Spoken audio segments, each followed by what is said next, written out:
Hindi ko na alam kung ilang beses ko nang tinanong ang sarili ko. Saan ba ako nagkulang? Ano bang mali sa akin? Bakit ganito ang trato nila sa akin?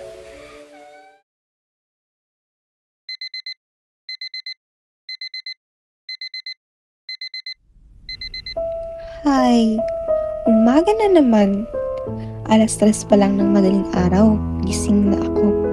Hindi dahil sa kailangan ko nang pumasok sa eskwela, kundi dahil kailangan kong maglinis ng bahay, maglaba, mag-igib, maganda ng agahan. Lahat ng ito bago pa man sumikat ng araw. Sanay na ako. Parang wala naman talagang may pake kung inaantok pa ako o kung masakit ang katawan ko.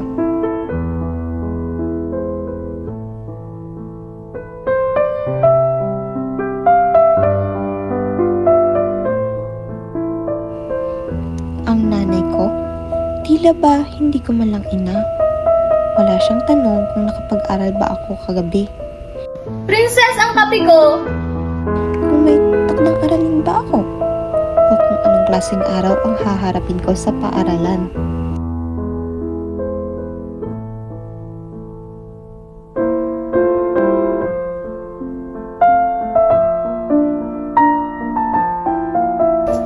Princess, ano bang klaseng gabi to? Ba't ang pait?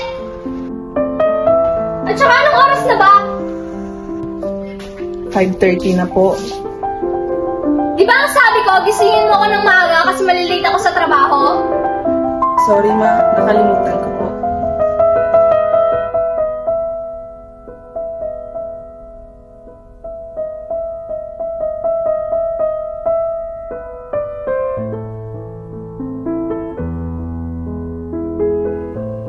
Ang tatay ko?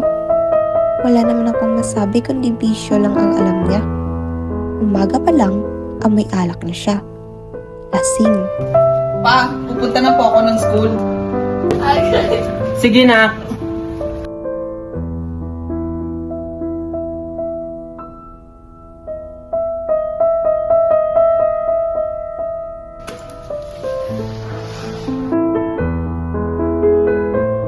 Good morning, sir. Sorry I'm late. Bakit ka late? Alam mong ayaw na ayaw kung may nalilit sa klase ko. At alam mo naman siguro kung anong parusa ang haharapin mo. Akala ko paglabas ko sa aming tahanan ay makakatakas ako ng kahit saglit sa malayang ng lugar na iyon. Ngunit nagkamali ako. Okay, get one more sheet of paper for this time. Pinto, wala naman siyang masasabi. Siguro nga, bobo kasi talaga siya. Time's up. Hanggang dito sa paaralan, hinahabol ako ng mga masasakit na salita na tila ba sinasampal ako. Ang sakit, pero wala na akong lakas para sumagot. Sa dami ng problema sa bahay, wala na akong tinig na natitira para ipaglaban ang sarili ko sa labas.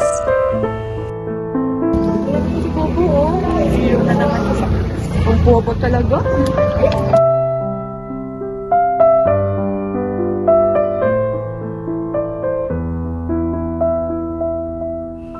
Pakiramdam ko, nalulunod na ako sa gising. Parang gumigising lang ako para masaktan ulit.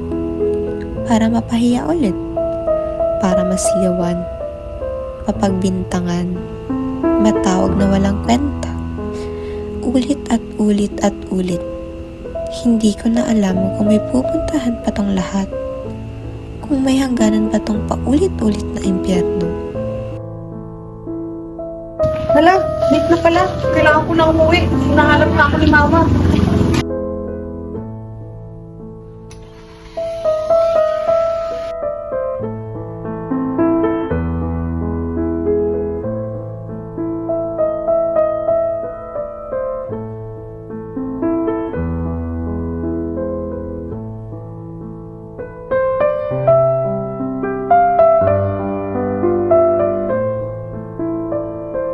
Princess! Princess!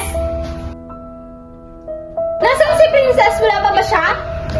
Wala pa siya. Hintayin mo na lang ang hihingi ng bunganga mo.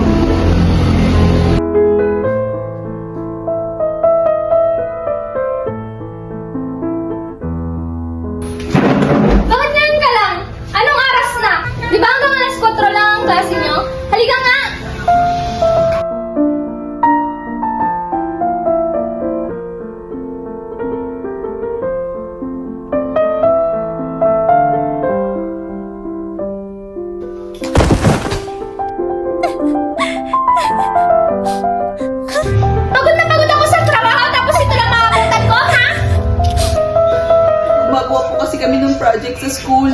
Sumasagot ka na ngayon, ha?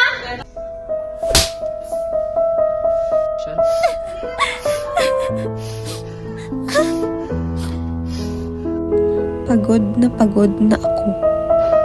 Kahit anong gawin ko, hindi pa rin sapat. Kulang pa rin. Utos pa rin. Sigaw pa rin. Sakit pa rin.